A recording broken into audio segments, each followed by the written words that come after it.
Hi friends, আজকে আমরা যাচ্ছি মায়ের মন্দিরে, মানে দক্ষিণেশ্বর মায়ের মন্দিরে। অনেকদিন ধরেই ভাবছিলাম যাবো বলে। তো ফাইনালি আজকে আমরা যাচ্ছি। তো আমরা এসে গেলাম মায়ের মন্দিরে। আজকে এখানে প্রচুর রোদ এবং খুবই গরম লাগছে। কিন্তু একটা জিনিস কি, যতই রোদ হোক বা গরম হোক, মায়ের মন্দিরে আসে না, মানে একটা মনে শান্তি, মানে মনটাই পুরো অন্যরকম হয়ে যায়। আজকে এখানে প্রচুর লোক।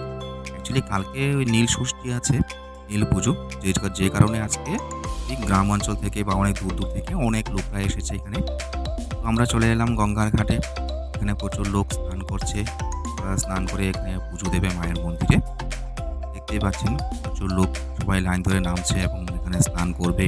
সবাই স্নান করে মায়ের মন্দিরে যাবে, পুজো দেবে। অনেক অনেক মানুষই করে এসেছেন, এখানে অনেক দূর থেকে এসেছে। এ হচ্ছে আমার ফ্যামিলি, আমরা সবাই। তো মায়ের মন্দিরে এলাম, তাই ভাবলাম যে একটু স্টিমারে ওঠা যাক, ঘোরাফেরা করি। এজন্য আমরা চলে এলাম এখানে সবাই মিলে। এই আমার মেয়ে এখন ওর মাকে জড়িয়ে ধরেছে। ও বলছে মাকে লাগবে ওর। তো ফাইনালি আমরা উঠে গেলাম এখন স্টিমারে। স্টিমার ছেড়ে দিল। সবাই মিলে আমরা এখানে বসে বসে রইলাম।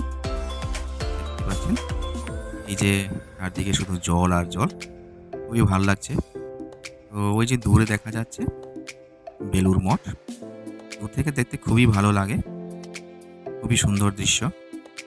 তো আপনারা যদি আসেন অবশ্যই স্টিমারে উঠবেন এবং এই দৃশ্যটার উপভোগ করবেন। আশা করি ভালো লাগবে সবারই।